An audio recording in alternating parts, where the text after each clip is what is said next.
अथ द्वादशोऽध्याय। मोक्षदायक पुण्य क्षेत्रों का वर्णन। काल विशेष में विभिन्न नदियों के जल में स्नान के उत्तम फल का निर्देश तथा तीर्थों में पाप से बचे रहने की चेतावनी। सूत जी बोले, हे बुद्धिमान महर्षियों, मोक्षदायक शिव क्षेत्रों का वर्णन सुनिए। तत्पश्चात मैं लोक रक्षा के लिए शिव संबंधी आगमों का वर्णन करूँगा। पर्वत, वन और काननों सहित इस पृथ्वी का विस्तार 50 करोड़ योजन है। भगवान शिव की आज्ञा से पृथ्वी संपूर्ण जगत को धारण करके स्थित है। भगवान शिव ने भूतल पर विभिन्न स्थानों में वहाँ के निवासियों को कृपा पूर्वक मोक्ष देने के लिए शिव क्षेत्र का निर्माण किया है। कुछ क्षेत्र ऐसे हैं जिन्हें देवताओं तथा ऋषियों ने अपना वास स्थान बनाकर अनुग्रहित किया है, इसलिए उनमें तीर्थ प्रकट हो गया है। तथा अन्य बहुत से तीर्थ क्षेत्र ऐसे हैं जो लोगों की रक्षा के लिए स्वयं प्रादुर्भूत हुए हैं। तीर्थ और क्षेत्र में जाने पर मनुष्य को सदा स्नान, दान और जप आदि करना चाहिए, अन्यथा वह रोग, दरिद्रता तथा मूर्खता आदि दोषों का भागी होता है। जो मनुष्य इस भारतवर्ष के भीतर स्वयं तंबू तीर्थों में वास करके मरता है, उसे पुण्य मनुष्य योनि ही प्राप्त होती है। हे ब्राह्मणों, पुण्य क्षेत्र में पाप कर्म किया जाए तो वह और भी दृढ़ हो जाता है। अतः पुण्य क्षेत्र में निवास करते समय थोड़ा सा भी पाप ना करें। जिस किसी भी उपाय से मनुष्य को पुण्य क्षेत्र में वास करना चाहिए। सिंधु और गंगा नदी के तट पर बहुत से पुण्य क्षेत्र हैं। सरस्वती नदी परम पवित्र और 60 मुख वाली कही गई है, अर्थात उसकी 60 धाराएं हैं।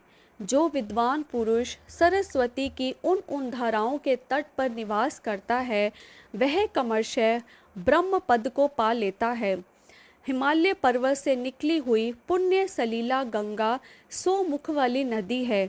उसके तट पर काशी आदि अनेक पुण्य क्षेत्र हैं। वहाँ मकर राशि के सूर्य होने पर गंगा की तट भूमि पहले से भी अधिक प्रशस्त और पुण्यदायक हो जाती है। सोनभद्र नदी की 10 धाराएं हैं। वह बृहस्पति के मकर राशि में आने पर अत्यंत पवित्र तथा अभीष्ट फल देने वाली हो जाती है। उस समय वहाँ स्नान और उपवास करने से विनायक पद की प्राप्ति होती है।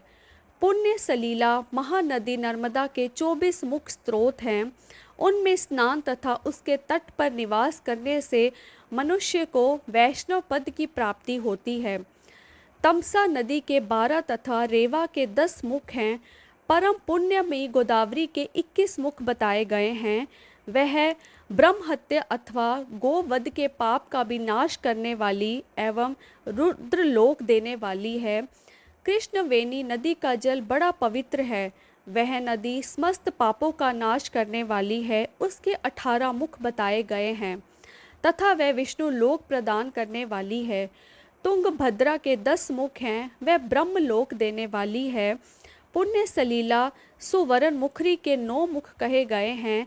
ब्रह्मलोक से लौटे हुए जीव उसी के तट पर जन्म लेते हैं। सरस्वती, पंपा, कन्याकुमारी तथा शुभकारक श्वेत नदी ये सभी पुण्य क्षेत्र हैं। इनके तट पर निवास करने से इंद्रलोक की प्राप्ति होती है। स्वह पर्वत से निकली हुई महानदी कावेरी परम पुण्यमयी है। उसके 27 मुख बताए गए हैं। वह संपूर्ण अभीष्ट वस्तुओं को देने वाली है। उसके तट स्वर्ग लोक की प्राप्ति कराने वाले तथा ब्रह्म और विष्णु का पद देने वाले हैं। कावेरी के जो तट शैव क्षेत्र के अंतर्गत हैं, वह अभीष्ट फल देने के साथ ही शिवलोक प्रदान करने वाले हैं। नैमिषारण्य तथा बद्रिकाश्रम में सूर्य और बृहस्पति के मेष राशि में आने पर यदि स्नान करके तो उस समय वहाँ किए हुए स्नान पूजन आदि को ब्रह्मलोक की प्राप्ति कराने वाला जानना चाहिए। सिंह और कर्क राशि में सूर्य की क्रांति होने पर सिंधु नदी में किया हुआ स्नान तथा केदार तीर्थ के जल का पान एवं स्नान ज्ञानदायक माना गया है। जब बृहस्पति सिंह राशि में स्थित हों उस समय सिंह की क्रांति से युक्त भाद्रपद मास में यदि गोदावरी के जल में स्नान किया जाए तो वे शिवलोक की प्राप्ति कराने वाला होता है। ऐसा पूर्व काल में स्वयं भगवान शिव ने कहा था। जब सूर्य और बृहस्पति कन्या राशि में स्थित हों तब यमुना और सोनभद्र में स्नान करें। वह स्नान धर्मराज तथा गणेश जी के लोक में महान भोग प्रदान करने वाला होता है। यह महर्षियों की मान्यता है। जब सूर्य और बृहस्पति तुला राशि में स्थित हों उस समय कावेरी नदी में स्नान करें। वह स्नान भगवान विष्णु के वचन की महिमा से संपूर्ण अभीष्ट वस्तुओं को देने वाला माना गया है। जब सूर्य और बृहस्पति वृश्चिक राशि पर आ जाएं, तब मार्गशीर्ष के महीने में नर्मदा में स्नान करने से विष्णु लोक की प्राप्ति होती है। सूर्य और बृहस्पति के धनु राशि में स्थित होने पर स्वर्णमुखी नदी में किया हुआ स्नान शिवलोक प्रदान कराने वाला होता है। यह ब्रह्मा जी का वचन है। जब सूर्य और बृहस्पति मकर राशि में स्थित हों उस समय माघ मास में गंगा जी के जल में स्नान करना चाहिए। ब्रह्मा जी का कथन है कि वह स्नान शिवलोक की प्राप्ति कराने वाला होता है। शिवलोक के पश्चात ब्रह्मा और विष्णु के स्थानों से सुख भोग कर अंत में मनुष्यों को ज्ञान की प्राप्ति हो जाती है। माघ मास में तथा सूर्य के कुंभ राशि में स्थित होने पर फाल्गुन मास में गंगा जी के तट पर किया हुआ श्राद्ध, पिंडदान अथवा तिलोत्क दान पिता और नाना दोनों कुलों के पितरों की अनेकों पीढ़ियों का उद्धार कराने वाला माना गया है। सूर्य और बृहस्पति जब मीन राशि में स्थित हों तब कृष्णवेणी नदी में किए गए स्नान की ऋषियों ने प्रशंसा की है। उन महीनों में पूर्वोक्त तीर्थों में किया गया स्नान इंद्र पद की प्राप्ति कराने वाला होता है। विद्वान पुरुष गंगा अथवा कावेरी नदी का आश्रय लेकर तीर्थवास करें। ऐसा करने से उस समय में किए हुए पाप का निश्चय ही नाश हो जाता है। रुद्र लोक प्रदान करने वाला बहुत से क्षेत्र हैं। ताम्रपर्णी और वेगवती ये दोनों नदियाँ ब्रह्मा लोक की प्राप्ति रूप फल देने वाली हैं। उन नदी के तट पर अनेक स्वर्गदायक क्षेत्र हैं। उन दोनों के मध्य में बहुत से पुण्य पर्द क्षेत्र हैं। वहाँ निवास करने वाले विद्वान पुरुष वैसे फल का भागी होता है। सदाचार, उत्तम वृत्ति तथा सदावना के साथ मन में दया भाव रखते हुए विद्वान पुरुष को तीर्थ में निवास करना चाहिए, अन्यथा उसका फल नहीं मिलता। पुण्य क्षेत्र में किया हुआ थोड़ा सा पुण्य भी अनेक प्रकार से वृद्धि को प्राप्त करता है तथा वहाँ किया हुआ छोटा सा पाप भी महान हो जाता है। यदि पुण्य क्षेत्र में रहकर ही जीवन बिताने का निश्चय हो तो उस पुण्य संकल्प से पहले उसका सारा पाप तत्काल नष्ट हो जाएगा, क्योंकि पुण्य को ऐश्वर्यदायक कहा गया है। हे ब्राह्मणों, तीर्थवास जनित पुण्य कायिक, वाचिक और मानसिक सारे पापों का नाश कर देता है।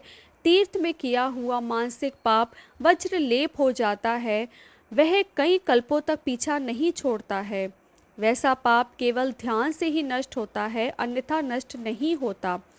वाचिक पाप जप से तथा कायिक पाप शरीर को सुखाने जैसे कठोर तप से नष्ट होता है। धनोपार्जन में हुए पाप धन से नष्ट होते हैं, अन्यथा करोड़ों कल्पों से भी उसका नाश नहीं होता। कभी कभी अतिशय मात्रा में भी बड़े पापों से पुण्य भी नष्ट हो जाते हैं। पुण्य और पाप दोनों का बीजांश वृद्धिवंश और भोगांश होता है। बीजांश का नाश ज्ञान से, वृद्धियंश का ऊपर लिखे प्रकार से तथा भोगाशंक का नाश भोगने से होता है। अन्य किसी प्रकार से करोड़ों पुण्य करके भी पाप के भोगांश नहीं मिट सकते। पाप बीज के अंकुरित हो जाने पर उसका अंश नष्ट होने पर भी शेष पाप भोगना ही पड़ता है।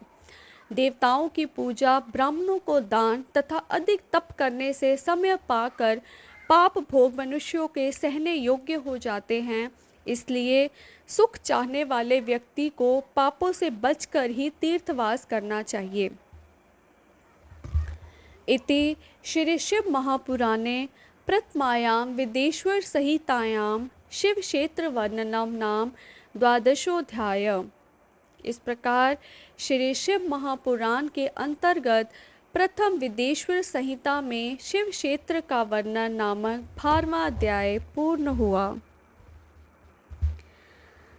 हर हर महादेव।